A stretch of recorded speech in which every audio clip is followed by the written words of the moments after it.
সবাই তার গায়ে রং ছিটাবে, বলবে ওই যে আমার বড় ভাবি রং দিয়ে দাও। বিবাহের বাড়ি তো আর মুসলমানের বাড়ি নয়, ওটা হচ্ছে অমুসলিমদের বাড়ি, হিন্দুদের বাড়ি। ওটা তো আর মুসলমানের বাড়ি হয়ে নাই। বর গেছে হলুদ মাখতে কনের বাড়িতে, কনে এসেছে এখানে বরের বাড়িতে হলুদ মাখতে। এরাও যদি মুসলমান হয় তাহলে খারাপ কেটা? এরা হচ্ছে ওই লেখকের মতো। কোন লেখক? লেখক ছাপিয়েছে বই, ছাপিয়েছে বিড়াল, বিড়ালের সামনে একটা বই দিয়েছে, আর এদিকে কুকুর, কুকুরের সামনে একটা বই দিয়েছে, আর মধ্যে দিয়েছে মোমবাতি। তো লেখক যদি বলে যে কুকুর বিড়াল পড়ে মোমবাতি চালিয়ে, তো লেখক আবার কে? লেখক পশু। এদেশে একটা বই পাওয়া যায়, শিক্ষা বনাম জাহেলিয়াত, আব্দুল্লাহ রাম্মা লিখেছে। মানে 1 থেকে 10 পর্যন্ত লেখককে নাকচ করা হয়েছে, না লেখক নয়। বইয়ের নাম শিক্ষা বনাম জাহেলিয়াত, এরা লেখক নয়, নাকচ করা হয়েছে। এসব লেখক জাতির জন্য কোন কল্যাণ আনতে পারে না। সম্মানিত দিনী ভাই বোন, জাতির ধ্বংসটাই তাদের সাধনতা, জাতির ধ্বংসটাই তাদের বিদ্যা, আসলে তা নয়। বউকে কন্ট্রোল ক্ষমতা আপনাকে দেখালাম একটু, এবার আপনাকে একটু দেখাই বেটির ওপরে বাপের কন্ট্রোল ক্ষমতা। বেটির ওপরে বাপের কন্ট্রোল ক্ষমতা, মেয়ের ওপরে বাপের কন্ট্রোল ক্ষমতা। আয়েশা রাদিয়াল্লাহু তাআলা আনহা বলেন, আমরা এক যুদ্ধ থেকে চলে আসছিলাম, হঠাৎ আমার গলার হার হারিয়ে গেল, হার খুঁজে পায় না, পানি নেই, অজু করতে পারি না, সালাত আদায় করতে পারি না, বিপদে পড়ে গেলাম। জনগণ আমার আব্বার কাছে গেল, আমার আব্বার কাছে গিয়ে বলল, আপনি জানেন আয়েশা কি ঘটিয়েছে? কি ঘটিয়েছে?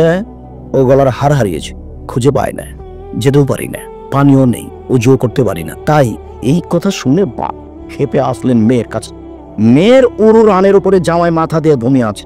এই সময় আয়েশা বলছেন, লাকা জানি লাকচাতান শাদীদা, এত জোরে আমার বাপ কয়েক তিল মারলেন, মায়ের কারণে আমি দূরে সরে যেতাম যদি আমার স্বামী আমার উরু রানের উপরে মাথা দিয়ে না ঘুমাতেন। মেয়ের উরু রানের উপরে মাথা দিয়ে জামাই ঘুমিয়ে আছেন।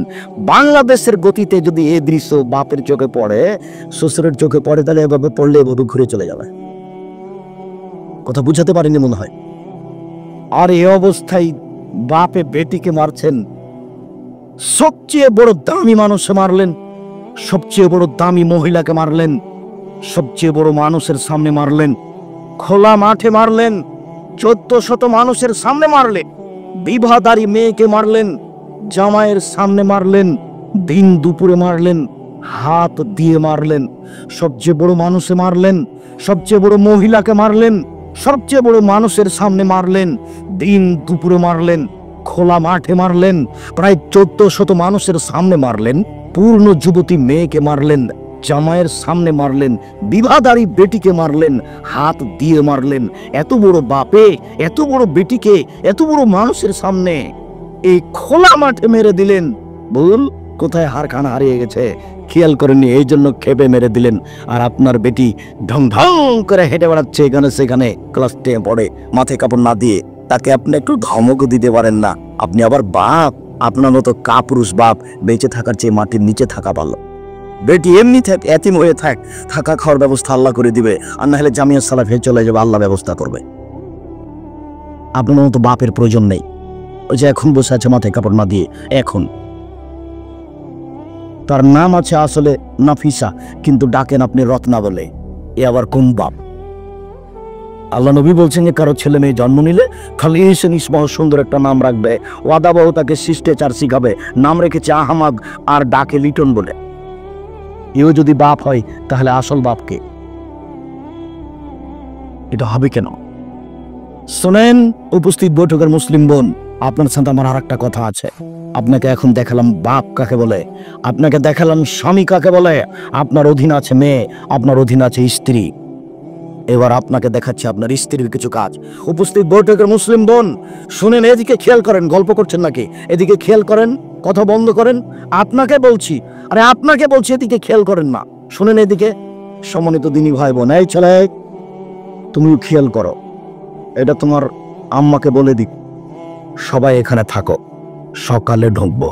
তখন জাবের বলছেন, আল্লাহর নবী আমি নতুন বিবাহ করেছি, আমাকে একটু বাড়ি যেতে অনুমতি দেন। তখন আল্লাহ রাসূল একটু হাসি মুখে বলছেন, আচ্ছা আচ্ছা আচ্ছা, বিকরা নাম সাইয়েব, কুমারী মেয়ে বিবাহ করেছে না তালাক প্রাপ্ত মেয়ে বিবাহ করেছে? তখন জাবের বলছেন, সাইয়েব, তালাক প্রাপ্ত মেয়ে বিবাহ করেছে। আগে বিবাহ হয়েছিল, ওর স্বামী ছেড়ে দিয়েছে, ওকে আমি বিবাহ করেছি। তখন আল্লাহ রাসূল বলছেন, হাল্লা বিক্রম তুলাই বাহ তুলাই বুকা, আরে কুমারী মেয়েকে কেন বিবাহ করলে না? তুমি তার সাথে খেলতেও, তোমার সাথে খেলতো। আরে অবিবাহিতা মেয়েকে কেন বিবাহ করলে না? তুমি তার সাথে খেলতেও, তোমার সাথে খেলতো। এদিক থাক, যা হলো হলো, এবার যাবে কি বলছেন সেটা দেখেন। এই ছেলে, খেয়াল করে এটা তোমার আম্মাকে বলে দিও। উপস্থিত বৈঠকের মুসলিম বোন আপনাকে বলছে, এদিকে দেখেন জাবের কি বলছেন। জাবের বলছেন, আল্লাহর নবী, আমার বাপ উহুদের যুদ্ধে মারা গেছেন 6 জন মেয়ে রেখে। আমার 6 জন বোন আছে। আমার বোনদের বয়সের মেয়েকে আমি বিবাহ করতে চাইনি। না না না না না না, আমার বোনদের বয়সের মেয়েকে আমি বিবাহ করব না। আল্লাহ নবী শোনেন, আল্লাহ নবী শোনেন, আমার বাপ উহুদের যুদ্ধে শহীদ হয়েছেন 6 জন মেয়ে রেখে। আমার 6 জন বোন আছে। আমার বোনদের বয়সের মেয়েকে আমি বিবাহ করতে চাইনি। না না না না, আমার বোনদের বয়সের মেয়েকে আমি বিবাহ করব না। আমি বেশি বয়সের মেয়েকে বিবাহ করব 4টি কারণে। এক, তোয়াক দেবা হন না, আমার বউ যেন আমার বোনদেরকে শিষ্টাচার শিখিয়ে দিতে পারে। 2, তোয়াল্লেমা হন না, আমার বউ যেন আমার বোনদেরকে শিখিয়ে দিতে পারে। 3, তোরাজ্জালা হন না, আমার বউ যেন আমার বোনদের মাথার চুল চিরুনি করে দিতে পারে। 4, তাকুম আলাইহিন না, আমার বউ যেন আমার বোনদের উপরে সবসময় দেখাশোনা করতে পারে। আমার বউ আমার বোনদের উপরে পাহারাদার। তার মানে আপনার স্ত্রী আপনার ছেলে মেয়ের উপরে পাহারাদার। আপনি মনে করেছেন যে আপনার বউ রান্না করার জন্য, জি না, দিল্লির মেয়েকে বিবাহ করলে রান্না করার কথা বলতে পারবেন না। দিল্লিতে কোনো মেয়েকে বিবাহ করে, সৌদি আরবে কোনো মেয়েকে বিবাহ করে যদি বলেন যে একটু কাপড়টা পরিষ্কার করে দাও না, তাহলে তো হয়ে গেছে। मैं तेरी कपड़ा सामान करेंगे आई हो। আমি কি তোমার কাপড় পরিষ্কার করতে এসেছো নাকি? এসেছি না, বলো কি তুমি আমাকে কাপড় পরিষ্কার করতে বলবা কেন? আমি এতটুকু করতে পারি, তোমার পাশে বসে তোমার প্লেটে ভাত তুলে দেব, তুমি খাওয়া, এইটা আমার কাজ। ভাত রান্না করে দেবো মানে? ভাত রান্না করার জন্য তো আমি আসিনি, ওটা কাজের লোক দিয়ে করে দিতে হয়। বাঙালি মেয়ে তো সবকিছু করে নিচ্ছেন, বুঝতে পারছেন না। পাহারাদার, আপনার স্ত্রী আপনার বাচ্চাদের উপরে পাহারাদার। উপস্থিত বৈঠকের মুসলিম বোন, আপনি আপনার ছেলে মেয়েকে কি শিষ্টাচার শিখিয়ে দেন? এই ছেলে, এই যে তোমার ছোট ভাইটা তোমার পাশে বসে আছে, প্যান্টটা টাকানো নিচে আছে, দেখো দেখো, শোনো দেখো, শোনো, 3 শ্রেণীর মানুষের সাথে আল্লাহ বিচারের মাঠে কথা বলবেন না, কথাই নাই, কথাই নাই। তার 1 শ্রেণীর মানুষ যারা পায়জামা প্যান্ট লুঙ্গি টাকানো নিচে রাখে, ওদের সাথে কোনো কথাই নাই। জাহান্নাম জান্নাত কোনো কথাই নাই। তোমার ছোট ভাইকে তোমার মা দিন রাত ওই পায়জামা প্যান্টটা পরিষ্কার করছে, পরাচ্ছে, পরিষ্কার করছে, পরাচ্ছে, কই তোমার মাকে একটুকু খারাপ লাগে না? তোমার মা একটু বুঝেও না, তোমার মা খায়ার পায়খানা করে। তোমার মা হলো চাঁপায় নবাবের ভাষাতে হস্তিনী মহিলা। তোমার মায়ের মতো মহিলাকে তালাক দেওয়াই ভালো। তোমার বাপের আমি তালাক দিতে আদেশ করিনি, তবে দেওয়া ভালো। এক কথা দিয়ে বউকে তালাক দেওয়া যায়। দেখবেন, কে বাড়িতে আছে? জি না। কোথায় গেছে? শিকার করতে গেছে। কখন আসবে? সন্ধ্যায়। কেমন আছো? খুব একটা ভালো নেই। ওহো, আচ্ছা আচ্ছা, ঠিক আছে। আসলে সালাম দিও আর চোকাট পাল্টিয়ে দিতে বলিও। সন্ধ্যার সময় ইসমাইল আলাইহিস সালাম এসে বলছেন, কি ব্যাপার, কে এসেছিল? যে একজন বৃদ্ধ মানুষ। কি বললেন? বাড়িতে আছে? আমি বললাম নেই। কোথায় গেছে? শিকার করতে গেছে। কখন আসবে? সন্ধ্যায়। কেমন আছো? খুবটা ভালো নেই। তারপর কি বললেন? বললেন যে ঠিক আছে, আসলে সালাম দিও, চোকাট পরিবর্তন করতে বলিও। ওহরে, তোমার উত্তর ভুল হয়েছে। কথা কিন্তু আরো ছিল, তিনি বলেননি। একবার বৌমার কথাতে খেপে গেছে, বলেছেন আসলে চোকাট পাল্টে দিতে বলিও। তোমাকে তালাক দিতে বলে গেছেন, তোমাকে বলতে হতো আলহামদুলিল্লাহ। ইলাকি ইলা আলেক, তুমি কত বড় সুন্দরী বউ দেখার সুযোগ নেই, তুমি কত বড় চাকরি করো দেখার সুযোগ নেই। আমার আব্বা যাহাই বলিয়েছেন তাই হইবে। ইলাকি বিয়া আলেক, তুমি তোমার বাপের বাড়ি চলে যাও। এক কথায় বউ তালাক দেবে। দেখবেন এবার পাল্টা। কে বাড়িতে আছে? অনেকদিন পরে। চিনা। কোথায় গেছেন? শিকার করতে গেছে। কখন আসবে? সন্ধ্যায়। কেমন আছো? আলহামদুলিল্লাহ। এখন দেখেন কথা বাড়ছে। কি খাও? আগের বার এই কথা ছিল না, তখন বলছেন আল্লাহ মালমা, গোস্ত আর পানি। আচ্ছা আচ্ছা, বারাকাল্লাহু ফিলাহমিকুম। আল্লাহ তোমাদের গোস্তে বরকত দান করুক, আল্লাহ তোমাদের পানিতে বরকত দান করুক। আসলে সালাম দিও, চোখাট বহাল রাখতে বলো। খবর তো হয়ে গেল, আব্বা এসেছিলেন, এমন দোয়া দিলেন। আজ পর্যন্ত মক্কার মাটিতে খাদ্য, পানি, ফল খালি বয়ে বেড়াচ্ছে। অথচ পাথর দিয়ে গড়া দেশ। সবগুলি ইব্রাহিম আলাইহিস সালামের দোয়া, ওই সেই কালে, আজ থেকে নিয়ে 5000 বছর আগের ঘটনা, 5500 বছর আগের ঘটনা। সম্মানিত দিনী ভাই বোন, বলছিলাম আপনাকে, আপনি আপনার ছেলেকে একটু শিষ্টাচার শিখান, আপনি আপনার ছেলেকে বিদ্যা শিখিয়ে দেন, আপনি আপনার ছেলে মেয়ের চুল চিরনি করে দেন, আপনি আপনার ছেলে মেয়ের উপরে পাহারাদার। এই ছেলে, তোমাকে আর একটু বলছি, তোমার ভাই মসজিদ থেকে সালাত আদায় করে 8টার সময় বাড়িতে ঢোকে, আজকে 8:20-এ ঢুকেছে, আর তোমার মা এশার সালাত আদায় করার পরে সুন্নাত পড়বে জন্য দাঁড়িয়েছে, আল্লাহু আকবার বলে হাত উঠাতে গেছে। তখন তোমার ছোট ভাই বলছে আসসালামু আলাইকুম, তখন তোমার মা আর সুন্নাত পড়বে না, সুন্নাত বাদ দিয়ে বলবে আব্বু এদিকে আসো আব্বু। আব্বু 20 মিনিট দেরি হলো কেন আব্বু? এই 20 মিনিট দেরি হলো কেন, এটা তল্লাশি চালাতে হবে, এটা তোমার মায়ের জন্য ফরজ, আর এখন সুন্নাত পড়তে যাচ্ছে, এই সুন্নাত হলো তোমার মায়ের জন্য সুন্নাত।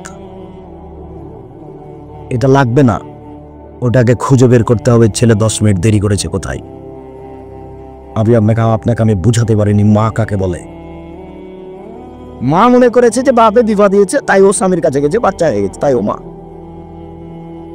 কোনোদিনও বিবেচনা করেনি মা কাকে বলে, ওর কারণে পরিবারটা ধ্বংস হয়েছে। সম্মানিত দিনী ভাই বোন, জাহান্নামের পরিচয় দিতে গিয়ে রাসূল সাল্লাল্লাহু আলাইহি ওয়াসাল্লাম বলেন, ইন্না সাকরাত আলাজি ওয়ালা তুলকান নিসাফিরে জাহান্নাম। জাহান্নামের মুখের উপরে যদি একটা বিশাল পাথর খণ্ড ছেড়ে দেওয়া হয়, তাহলে নিচে যেতে সময় লাগবে 70 বছর। 1 কোটি ওজনের পাথর যদি 1 ঘন্টা যায়, কত নিচে যেতে পারে? 1 মাস যদি যায়, কত নিচে যেতে পারে? 1 বছর যদি যায়, কত নিচে যেতে পারে? 70 বছর গেলে কত নিচে যাবে? আমি কি দিয়ে বুঝাই আপনাকে জাহান্নাম কত গভীর। মহান আল্লাহ বলেন, ইন্নাল মুনাফিকিনা ফিদ দারকিল আসফালি মিনান নার। যারা মুনাফিক তারা জাহান্নামের নিচে থাকবে। হিন্দু জাহান্নামে যাবে, তবে নিচে থাকবে না। ইহুদি খ্রিস্টান জাহান্নামে যাবে, তবে নিচে থাকবে না। মুহাম্মদ সাল্লাল্লাহু আলাইহি ওয়াসাল্লামের মা জাহান্নামে যাবে।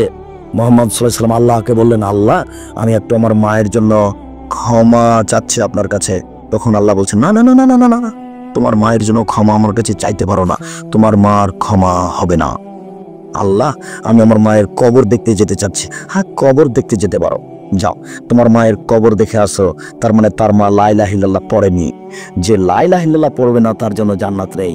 অমুসলিম তারা জাহান্নামে যাবে, তো সবচেয়ে নিচে থাকবে না। যারা মুনাফিক তারাই জাহান্নামের নিচে যাবে। মুনাফিক কে? দোকানে বসে আড্ডা পিটেছে, মানুষের বদনাম করেছে। মুনাফিক কে? কথা বললে মিথ্যে কথা বলেছে। মুনাফিক কে? অদা করলে খেলাপ করেছে। মুনাফিক কে? ফজরের সালাত মসজিদে পড়তে যায় না যে। মুনাফিক কে?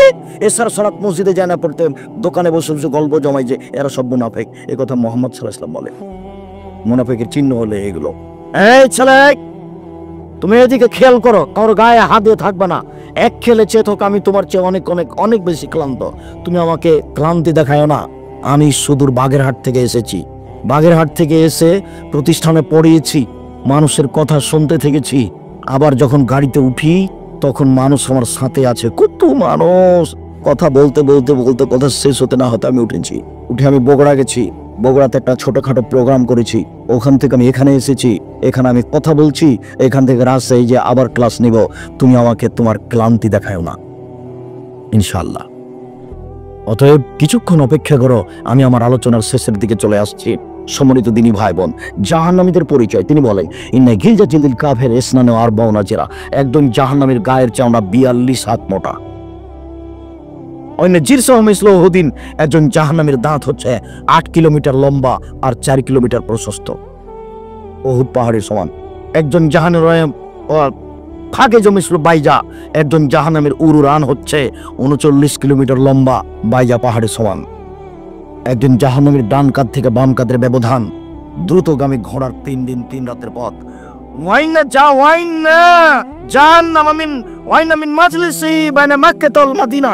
একজন জাহান্নামীর বসার জায়গা, একজন জাহান্নামীর বসার জায়গা 450 কিলোমিটার। পৃথিবীতে যত মানুষ এসেছে, যত মানুষ আছে, যত মানুষ আসবে, সব এবং জিন সব যদি একসাথে জাহান্নামে ঢোকে, জাহান্নামের দরজায় সমস্যা হবে না। সম্মানিত দিনী ভাই বোন, জাহান্নামকে টেনে বিচারের মাঠে নিয়ে যাওয়া হবে। জাহান্নামের গায়ে থাকবে 70,000 লোহার রশি, এক একটা রশিতে থাকবেন 70,000 ফেরেশতা। টেনে তাকে বিচারের মাঠে নিয়ে যাওয়া হবে। জাহান্নামের খড়ি হবে মানুষ ও পাথর।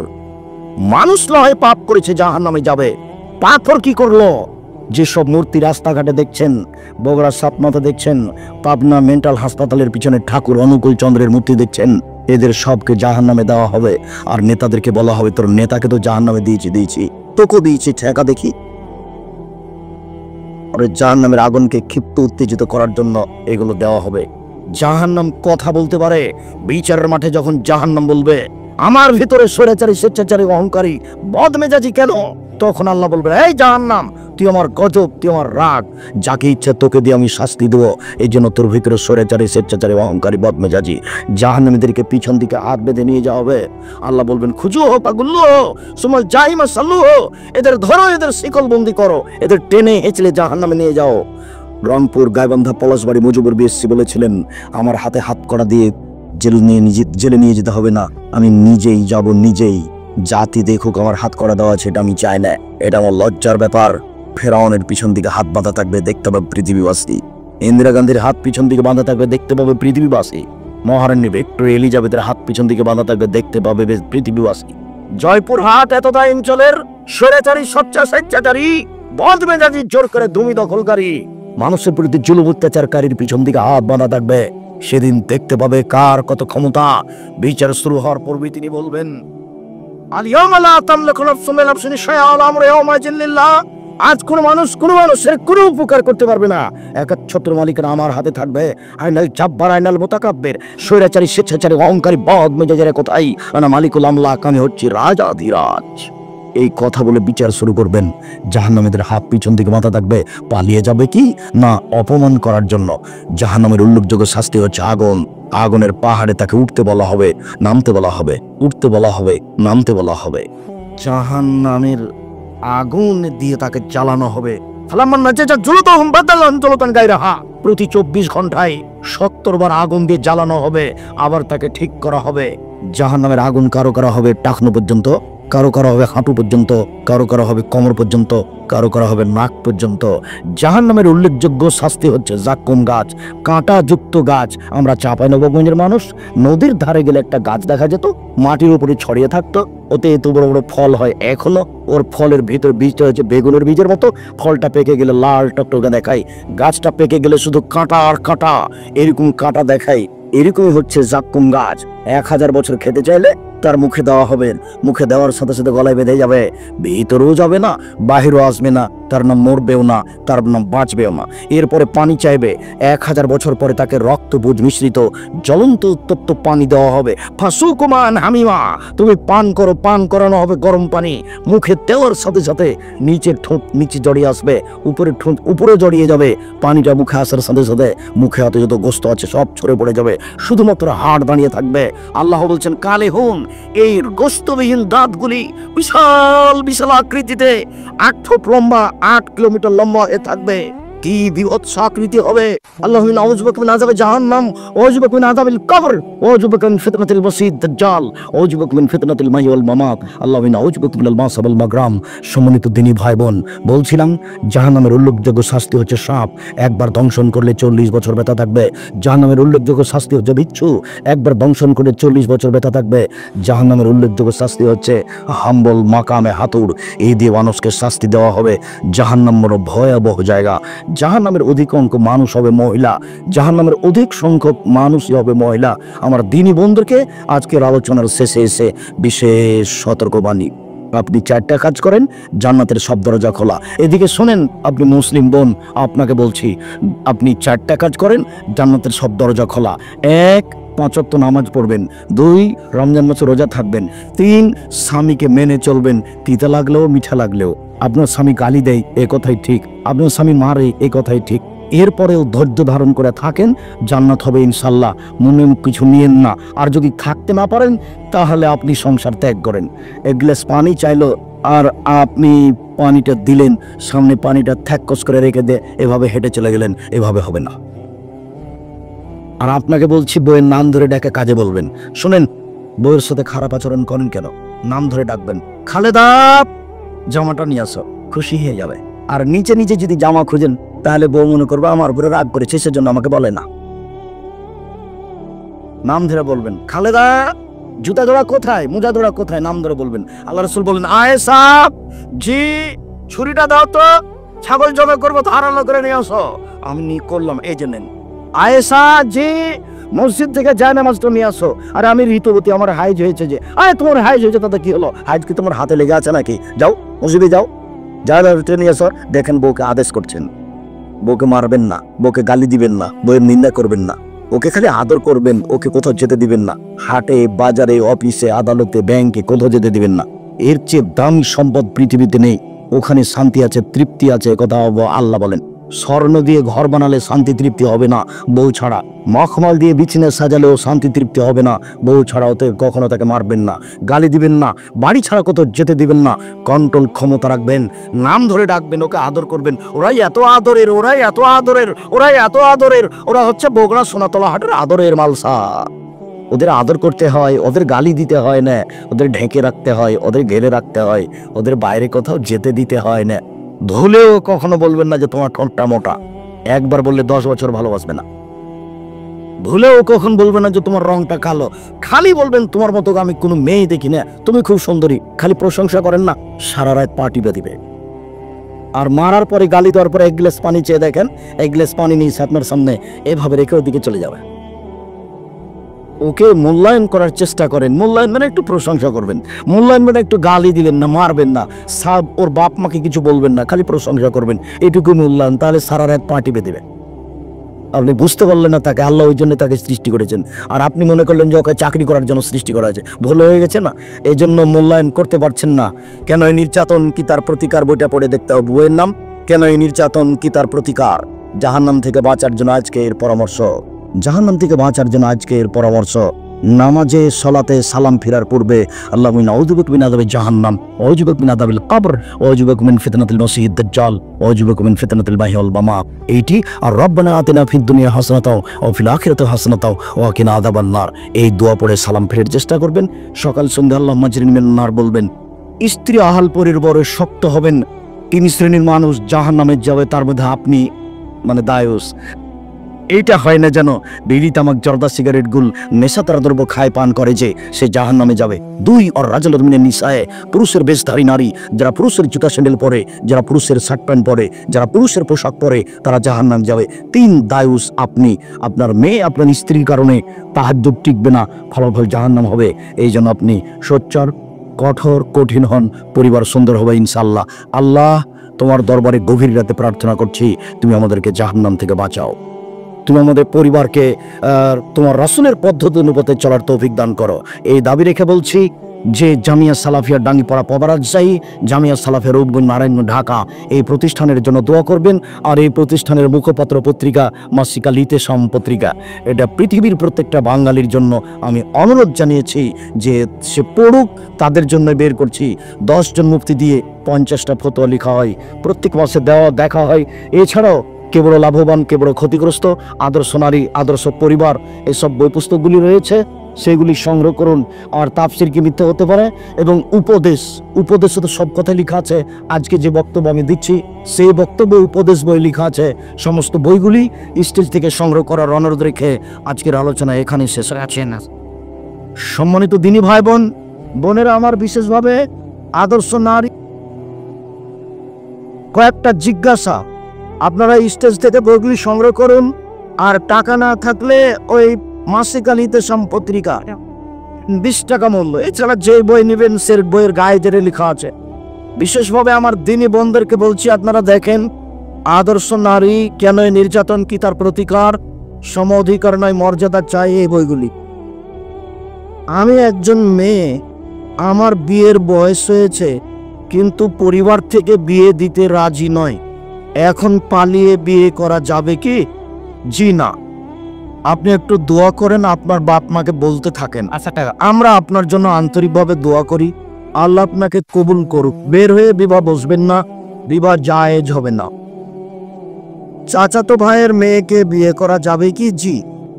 নিজ ভাইয়ের মেয়েকে বিবাহ করা যাবে না, চাচাতো ভাইয়ের মেয়েকে বিবাহ করা যাবে। চাচাতো বোনকেই তো বিবাহ করা যায়, তাহলে চাচাতো বোনের মেয়ে ভাগ্নি হলেও বিবাহ চলবে, কেননা তার মাকেই বিবাহ করা যায়। তার মেয়েকে বিবাহ করা যাবে।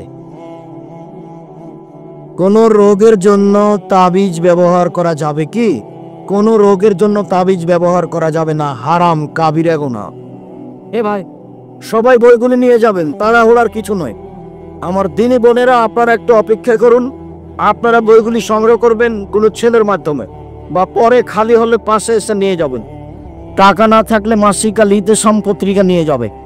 এছাড়া দে প্রতি বাড়ি বাড়ি মিলাদ করা অজীব, যাতে করে রহমত, বরকত, রাসূলের দিদার হবে। প্রতি বাড়ি বাড়ি মিলাদ করলে দিদার তো দূরের কথা, রাসূলই হারিয়ে যাবে তোমার থেকে। তার মানে এই কাজ হলো জাহান্নামে যাওয়ার কাজ। খবরদার, বাড়ি বাড়ি মিলাদ করবেন না। মিলাদ করা বিদআত, হারাম। জুমা নামাজের আজান সহি অনুসারে একটি না দুইটি, দুই আজান বিদআত সবাই দিচ্ছে যে নেই, কি করার আছে? সেই কালে আব্দুল্লাহ ইবনে ওমর দুই আজানকে বিদআত বলেছেন। ঈদের খুতবা দুইটি না একটি? ঈদের খুতবা একটি, একটা না। শুরু থেকে নিয়ে শেষ পর্যন্ত, বাস শেষ হয়ে গেলে সুবহানাকাল্লাহুম্মা ওয়া বিহামদিকা আশহাদু আল্লা ইলাহা ইল্লা আনতা আস্তাগফিরুকা ওয়া আতুবু ইলাইক।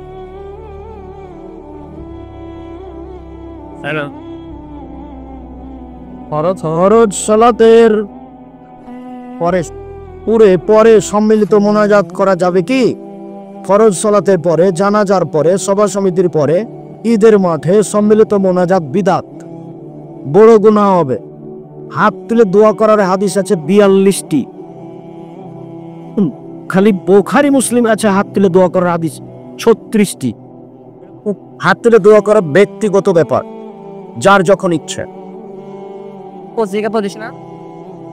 দুই ঈদের সালাতের পরে যৌথভাবে মোনাজাত বিদআত। মিলাদ অনুষ্ঠান জায়েজ কি? জায়েজ নয়। 3 দিনে, 7 দিনে বা 40 দিনে, 40 দিনে 40 করা যাবে কি? 40 দিনে 40 করলে কাবিরা গুনাহ হবে বিদআত হিসাবে, আর নির্ধারিত দিনের হিসাবে শিরক হবে। 40 করলে বা 4 দিনের দিন গরিব হয় করলে 2 ধরনের পাপ হবে। একটা হবে শিরক নির্ধারিত দিনের কারণে, একটা হবে বিদআত। দান করা কাজটা এরকম নয়। বাপ মারা গেছে, ফকির মিসকিনকে কাপড় চোপড় দেন। বাপ মারা গেছে, আপনি অসহায় পরিবারের কোনো মাদ্রাসায় টিউবওয়েল পানির ব্যবস্থা করেন। বাপ মারা গেছে, মসজিদ মাদ্রাসায় টাকা দিয়ে দেন। টাকা চুক্তি করে ওয়াজ করা যায় কিনা? জি না, যায় না। আপনি তো সেই মাহফিলে যাচ্ছেন, আমি যাই না, আমি কোনোদিন যাই বলি। রাসূল সাল্লাল্লাহু আলাইহি সাল্লামকে যারা ভালোবেসে বাসে, তারা কি রাসূলকে অনুসরণ করে না? জি না। আসসালামু আলাইকুম হাতে হাত রেখে চলে যাবে। আসসালামু আলাইকুমের পরে যদি বলে বুকে হাত দেয়, তারপর এভাবে চুমা দেয়, তাহলে ভালোবাসা কেটে গেল, ভালোবাসা আর থাকলো না। হুবাহু মানার নাম ভালোবাসা। ব্যক্তির নিকট কবর জিয়ারত এর সঠিক নিয়ম কি? কবরের পাশে গিয়ে কেবলামুখী হয়ে কবরকে পিছন দিকে রেখে বা কবরকে পাশে রেখে কেবলামুখী হাত তুলে দোয়া করবে, কবরকে সামনে রেখে নয়। এখনকার যে প্রথা আছে ওটা বিদআত, হারাম। ওটা মানে কবরকে সামনে রেখে না, গোটা কবরটাকে পিছন দিকে করেন। আর আপনি হাত তুলে কোন দিকে মুখ করে থাকবেন? কেবলার দিকে। বুঝতে পারেন না কোথাও? আর নাহলে কবরের ডান দিকে হন, বাম দিকে হন, সামনে যেন কবর না থাকে। আপনার মুখটা কাবা ঘরের দিকে থাকবে। আপনি হাত তুলে বলবেন, কিছুই যদি না জানেন তাহলে বলবেন, আল্লাহ তুমি আমার বাপকে মাফ করো। 2-4-10 মিনিট বলেন, এটা অনেক বড় বলা। মাঝে মধ্যে যাবেন, হাত তুলে দোয়া করবে।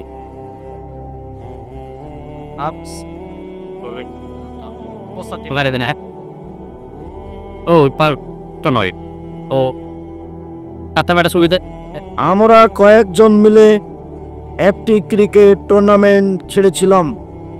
সেখানে প্রত্যেক টিম